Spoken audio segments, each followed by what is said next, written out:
जय हिंद दोस्तों। क्या आपको पता है कि दुनिया की टॉप इकोनॉमिक्स कंट्रीज जो है वो पूरी तरीके से कर्जे में डूबी हुई हैं। चाहे वो अमेरिका हो, चाइना हो, इंडिया हो, जापान हो, ये सारे लोग कर्जे में डूबे हुए हैं। साथ में इनका जो कर्जा है वो 100 ट्रिलियन यूएस डॉलर से अधिक का है।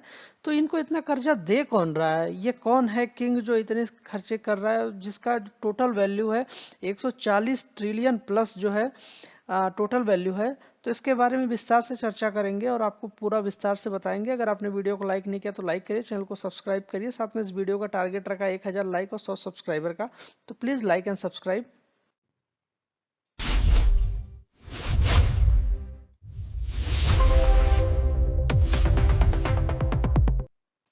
तो बेसिकली यहाँ पे हो क्या रहा है कि दुनिया की जो टॉप कंट्रीज हैं, टॉप इकोनॉमिक्स हैं, वो पूरी तरीके से कर्ज में डूबी हुई हैं।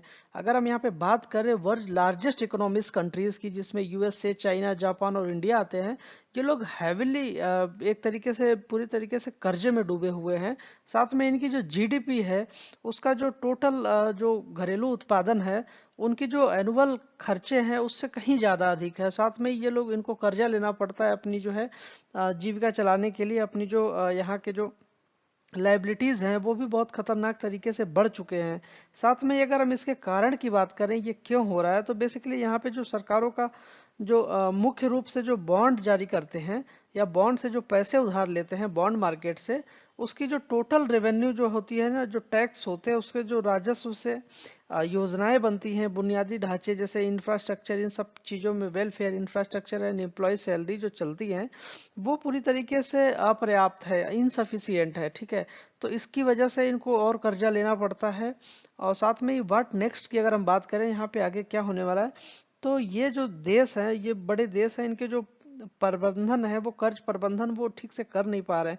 साथ में इनको अगर ये नहीं कर पाते तो इनको डिफॉल्ट की घोषित श्रेणी में डाल दिया जाएगा। और अगर ये डिफॉल्टर बनते हैं तो फिर इनके लिए बहुत बड़ी समस्या होने वाली है कि इनके जो वेलफेयर हैं, स्पेंडिंग मनी है, या जो भी सोशल सर्विसेज हैं पूरी दुनिया में, ये धीरे धीरे खत्म हो जाएंगी इनकी। और पूरी तरीके से ये लोग एक तरीके से जो है रिकवरी नहीं कर पाएंगे। और जो है इनकी जो सार्वजनिक सेवाएं हैं वो उसमें भारी कटौती देखने को मिल सकती है। तो इसके बारे में हम 5 की पॉइंट्स बताते हैं कि ये कौन दे रहा है इनको, कैसे दे रहा है कर्जा, और ये लेने के लिए क्यों इतने ज्यादा वो हैं कि बिना इसके काम नहीं चलने वाला है। तो अगर हम इसके सीक्रेट ऑफ बॉन्ड मार्केट की बात करें, यहाँ पे तो जो इनको कर्जा देने वाला है वो एक तरीके का बॉन्ड मार्केट होता है, जहाँ से ये लोग कर्जा उठाते हैं।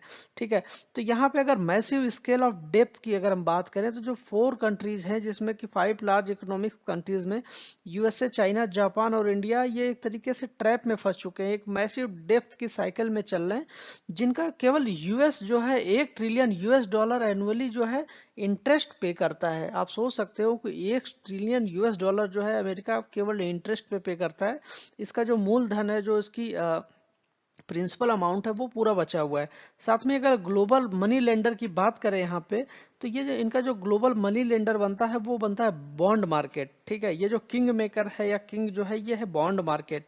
ये एक तरीके की फाइनेंशियली इंस्ट्रूमेंट वैल्यूज होती है, जो बेसिकली इनके जो टोटल वैल्यूएशन है वो 140 ट्रिलियन यूएस डॉलर से कहीं ज्यादा है। ठीक है, साथ में ही यहाँ पे जो फाइनेंशियल अथॉरिटीज हैं, ये सारी चीजों की जो होती हैं यहाँ पे, तो वो बहुत ही पावरफुल होती हैं। और साथ में ये जो गवर्नमेंट हैं, इनको ये सारे रूल्स फॉलो करने पड़ते हैं, जो ये बॉन्ड मार्केट जो है ये सारी चीजें बनाता है।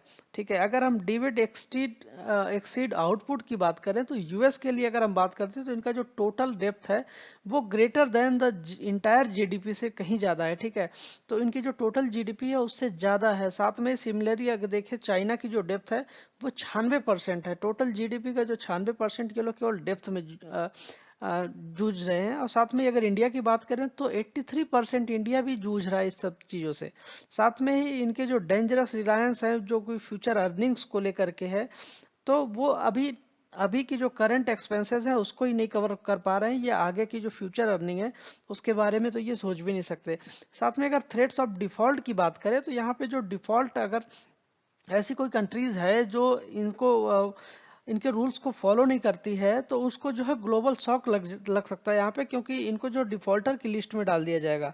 तो जो डिफॉल्टर की लिस्ट होती है उसमें अगर हो जाते हैं तो इनको फिर दोबारा से कोई कर्जा नहीं देने वाला, साथ में ही ये लॉन्ग टर्म के लिए जो है यहाँ पे रिसेशन आ सकते हैं।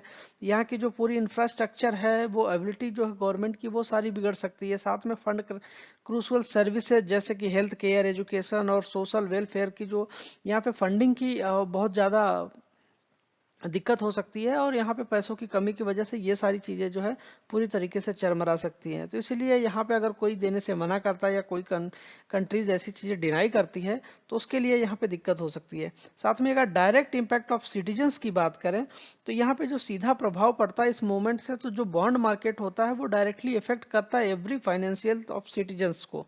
ठीक है, साथ में यहाँ पे जो बैंक सेविंग इंटरेस्ट रेट, यहाँ पे जो rates of all type of personal loans and credit cards, सब पे ये जो है बॉन्ड्स मार्केट पूरी तरीके से हावी होता है, और इसके हिसाब से ये सारी चीजें चलती है। तो ये वीडियो आपको कैसी लगी हमें कमेंट में जरूर बताइएगा। साथ में अगर वीडियो अच्छी लगी तो वीडियो को लाइक करिए, चैनल को सब्सक्राइब करिए।